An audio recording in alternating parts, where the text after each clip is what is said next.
So if you worked in Blender in the past, you know that cloth simulations were a hassle. Blender and cloth simulations, they didn't work together at all. But now that's not the case. Blender 5.2 is out. 5.2 comes with a new cloth solver, and this is pretty exciting. So here you can see we have some cloth dynamics going on. We have cloth pinning, we have like cloth tearing. This is all real time, by the way. So in this video, I'm going to show you how to set this up. We are going to cover everything right from the basic cloth simulation setup to like cloth tearing, cloth pinning. We're also going to cover how to use animated colliders and objects. And in the end, I'm going to show you how to bake this cloth simulation. So I'm going to show you the whole workflow. Before I start with the video, I'm going to give a huge shout out to all the people who support the channel on Patreon. So if you want to support the channel, I'm going to leave a link to my Patreon down in the description. Okay, now let's get started with this. This only works in 5.2, so make sure that you have the latest version. I'm going to start by creating the floor. So just add a plane and we are going to scale this plane. After that, we are going to add a collider. You can add any object you want. I'm going to add this monkey head.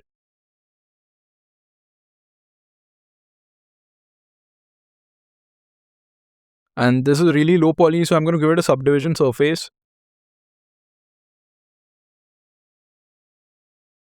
Now I'm going to add a plane for the cloth. We are going to scale it up and we are going to subdivide this plane.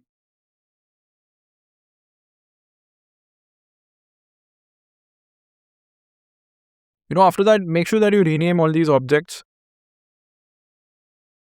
And here, make sure that you put the collider objects in a separate collection. This is going to be used later on because we need to reference this in the cloth dynamic settings. And just for visualization purposes, I'm going to change the viewport shading settings. So this setup looks good. Now let's start actually working with the cloth system. The cloth system is a modifier. So let's go to the modifiers tab and let's go to simulation. And here you can see we have the new cloth dynamics modifier. Let's test this out. We don't have any collisions. So here again, simply select your collider object, add a modifier. Under the new simulation panel, you can add the collider modifier. Here you have a couple of settings that you can change. The most important setting here is the margin. So that's going to create like a margin, like an offset, and it's going to avoid the cloth clipping.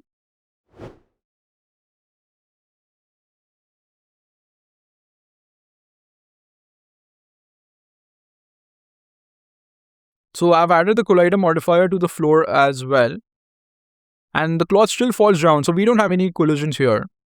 And this is due to an empty reference. So back in the modifiers tab, here under the effectors, you need to specify the collection. And this is why we put all the collider objects in a separate collection. And after that, you can see the cloth simulation is working. And here you can see that the cloth is looking all blocky. That's due to like the shading thing. Let's give it a smooth shading.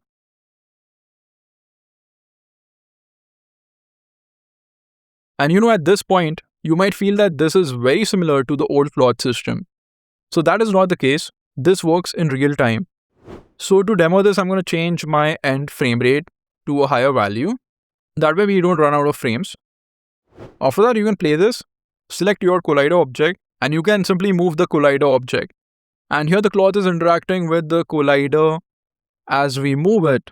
This is absolutely insane. Now let me show you how to use cloth pinning. Cloth pinning is super powerful and it's very easy to set up.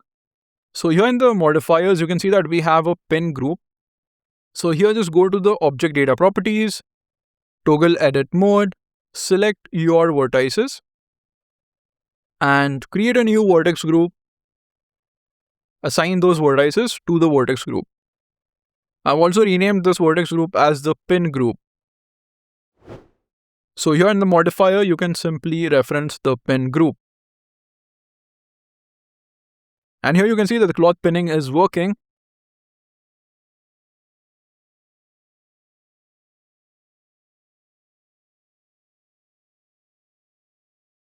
Let's take a look at some settings in the cloth solver. Here we have steps. This is the quality options.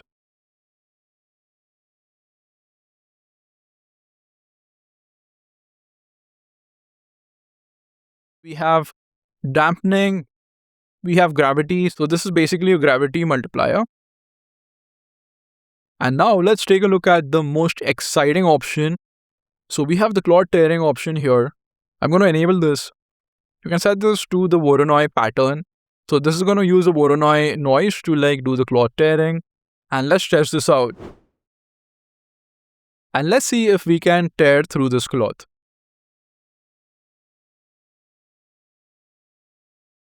And you can see we have some cloth bits. You'll also notice that the pinning is still working. So I'm going to subdivide this one more time so that we have a higher quality. And I'm going to add 2 more vertices in the cloth pinning.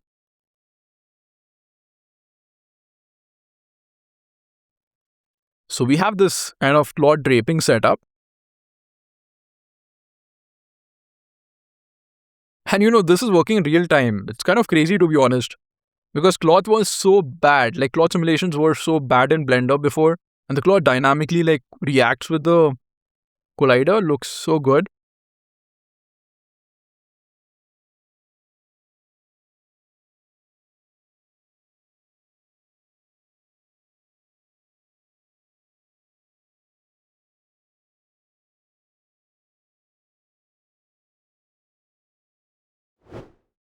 So yeah, that's pretty much it. Now let's take a look at how you can bake this cloth and use it with animated objects and stuff.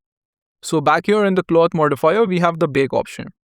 So you can pack your baked data into a single Blender file, or you could use an external data path, right?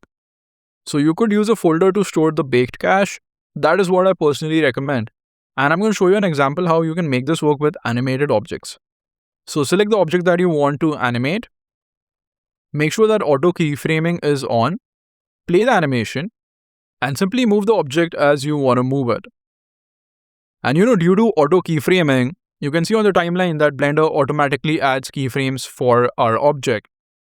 And there will be some intricacies because each time you simulate this, it's not going to work the same because it's physics. But for the most part, it's going to be fine.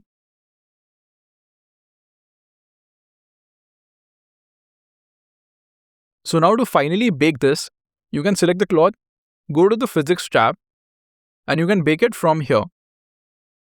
And this is going to bake your cloth simulation. So yeah, this was the new cloth simulation in 5.2. Let me know what you think. Is this a game-changing feature?